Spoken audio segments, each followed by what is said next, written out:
Hello, everyone. Welcome. Whether you're joining me live right now or watching this as a replay, I'm really glad you're here. It's a very first session of my weekly live coaching series called Parenting Teens Without Power Struggles. Each week, we'll focus on real life challenging questions that parents of teens face and talk about what actually works in the moment, not just in theory. Tonight's session, we'll be talking about 20 minutes of teaching and then I'll open it up for questions. And if you're watching the replay, don't worry, this session was designed to stand completely on its own. So let's get started. So I want to begin by saying this clearly. If you're dealing with power struggles with your teen, it does not mean you're failing as a parent. In fact, most of the parents I work with are incredibly capable people.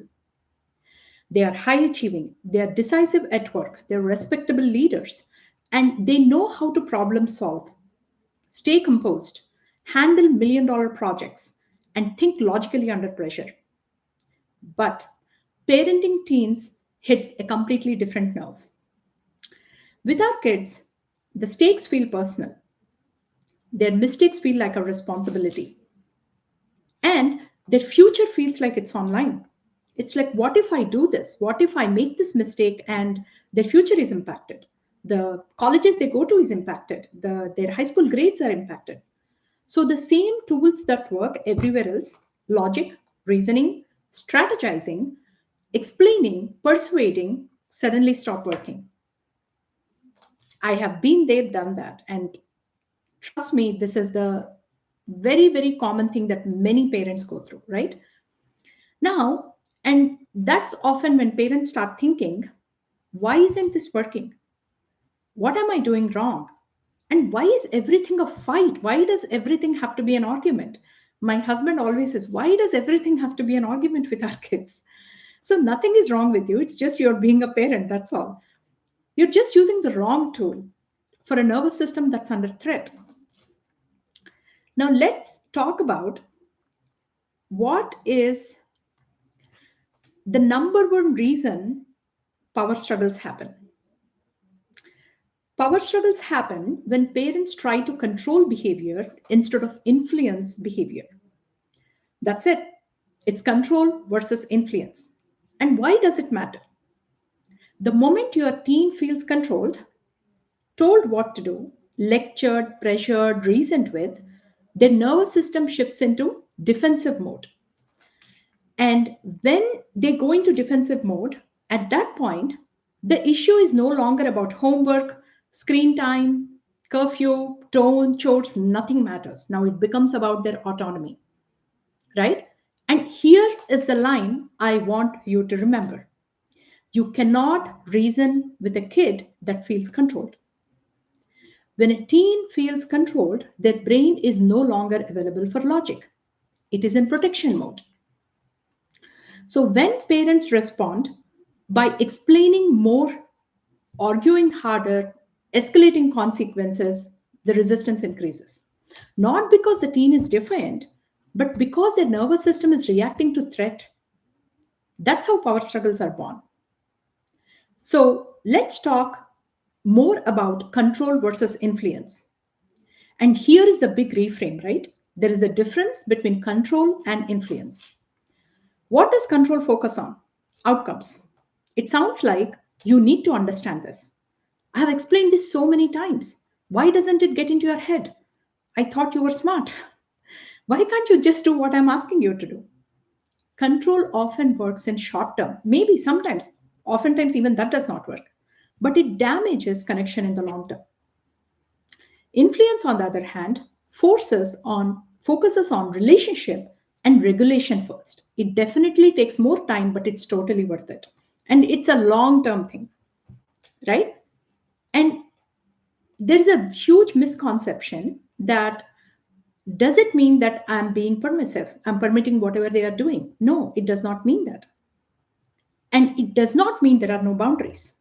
And it definitely doesn't mean letting teens do whatever they want. The most influential parents are not the loudest or the strictest. They are the ones who Presence alone helps their teen regulate. Because when you are calm and composed, your silence and composure regulates them. And you come out stronger. You come out more powerful than what you think. And you come out as assertive person. And influence is built when your teen feels safe to stay engaged. If you are in an agitated and angry mode, they don't feel safe. They don't even want to deal with you. They'll just shut off, they'll go, they'll slam the door, right? Even when you're holding a boundary, when you're calm and composed, they listen to you. Trust me, I tried this and it works, amazingly works. Now, I want to give you something very, very practical. This is a simple script you can use the next time things start to escalate at your home. The rule is this: regulate first, teach later. I'm going to repeat it. Regulate first, teach later. Now, the script will look something like this. I can see this is upsetting. Let's pause this conversation for now. We'll come back to it when we both are calmer. What you're telling your kid is that nothing good is going to come when we both are agitated. We both are going to regret the things we are going to say. So I have one of my friends is a middle school teacher. She has been a seventh grade teacher even before she had kids and later also. And she says that to her kids, her seventh grade students, that you're having a seventh grade moment right now. Go out, get some water, walk around and come back when you are calm. And she said she used that seventh grade moment with her kids, and her kids are in 20s right now. And she says, I still use this. We use the same phrase at home. Anybody's acting out, even including my husband, I say that you're having a seventh grade moment. Go calm down. We'll talk after we both are in a calmer state, right? So that is it. So you can say the script again is, I can see this is upsetting. Let's pause this conversation for now. We'll come back to it when we are both calmer. Sometimes even when your kid is calm, let's say you had a big release at work, you had a P1 issue that you are dealing with, or you heard an upsetting news about your parents or in-laws or your relatives or anybody, and or upsetting news about your work or anything else, right? You are not in a mental state to handle it. Then let's take time off, right? Time out. We'll meet later. Now, this is not giving in. This is not avoiding the issue. This is not losing authority. This is actually calm and confident leadership. When you pause instead of push, you remove the power struggle. The pause is immense. It doesn't take long. It takes 1 to 2 minutes. You take a deep breath, you pause. And we are adults, we can do it much faster than our kids, right? And we actually, when you pause, you keep your authority without escalating the moment. Oftentimes, what happens is it starts with one simple thing. Can I come back at 12 today? Are you kidding me? Tomorrow you have a midterm. You are saying you'll come at midnight today.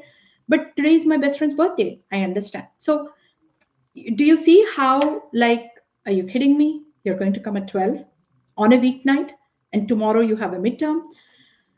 So, instead, you pause for a minute and think. Your kid knows all those things, but still they're asking for it. Why? Because they want to see if you'll alive or not, because they really want to be with their friends. So calmly think, pause for 2 seconds and see how can you articulate it better. Because I'm pretty sure the kid knows what's at stake. But provided they cannot think about that, have a conversation, have a dialogue, not an argument. A dialogue is when you are understanding other points of view and trying to do what is right for the situation and for the moment. Not argument is about proving who is right. I am right, you listen to me, and you keep arguing to prove your point because I want you to listen to me. I want you to follow what I'm saying you to do because I am the wiser one. Just because we're a parent, we keep showing authority all the time. And teenagers, they already feel like they know everything, right? They feel that I know everything and you don't know anything. That's because you don't know, you don't understand, you don't know this, right? So when you pause instead of pushing, you remove the power struggle and you keep the authority without escalating the moment. That is very important. You are saying, I'm still the parent and I am choosing connection over control right now, right? Now, the very key important thing here is you follow up. You actually do come back to the conversation. Most parents fail here. They don't show up, that removes the trust from your kids to you. They don't trust you. When they don't trust you, they don't respect you. When where there is no trust and no respect, they don't feel safe, right? Yeah, you always say that you never come back to it. You always say that to avoid the conversation, right? So do come back to the conversation when both of your nervous systems are calmer. That's when teaching works. That's when boundaries land. That's when influence is built. And actually, whenever you want to put boundaries, you can say calmly and this, and you can ask them. There is a book called Logic versus Love. You can ask them, do you want this or that? And they will always listen to you. They will always, they themselves will give a consequence which makes sense to them. And it is very easy to enforce. It's coming from them. You don't have to say anything. It always, for my kids, I always say, if you are saying you are going to do this, if you don't do this, what do you think the consequence should be? You'll be amazed. They'll give themselves a bigger consequence than what I would have given them. Amma, I'll not watch TV for 2 weeks. I'm like, okay, you said it. I did not say it. That is too harsh, I think. But it's okay. You said it, right? So we want the teaching to work, right? At the end of the day, if we are saying something, we want the boundaries to sit there. We want the influence to be built, right? So that is what the today's topic is about. So I just want you to notice that so the exercise for all of you parents is this week. We are going to do this once a week. So you can come back next week and tell me or send me an email and ask me questions. I want you to notice, when do power struggles usually start? And this week it's only about noticing you're not fixing anything. What happens in your body? How do you feel it? Is it anger? Name the feeling. Name it. Give it a space. What happens in your body right before you push or explain it? Right? What happens and why is that happening to you? What is your why? Intentional parenting. What shifts when you pause instead of persuading, instead of keeping on going on escalating things? If you don't come right now, this is what will happen. If you don't answer the call right now, if you don't open your door right now, what will happen when you pause? You'll be amazed at how the kid responds, not reacts. So awareness alone starts to change the pattern. Then imagine what will happen when you start actually practicing the script, right? So you're not trying to be a perfect parent here. You're learning to show up differently in moments that matter. And this, with a little bit of practice, it brings amazing peace in the household. So if you're joining me live, I'm going to pause here and open it up for questions. You can drop them into the chat. Specific situations are always welcome. That really helps other parents as well. And if you're watching the replay and have questions, you're welcome to email me at madhuri@path2courage.com or DM me on Instagram. Instagram handle is Path2Courage. I often use real parent questions to guide future sessions. Now, next week, we'll be talking about how to set boundaries without guilt, fear, or shutdowns. So that if that is something you struggle with, make sure you're registered for the series. Thank you for being here live or on replay. I will stop now here and ask for questions. If you have any question, put it on the live chat.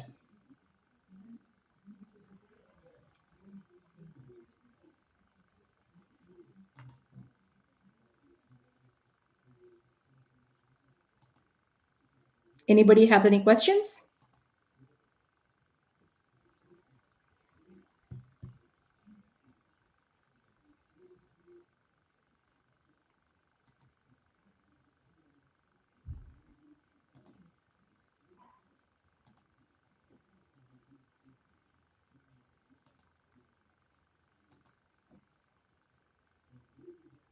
Okay, then we'll meet next week with the boundaries topic.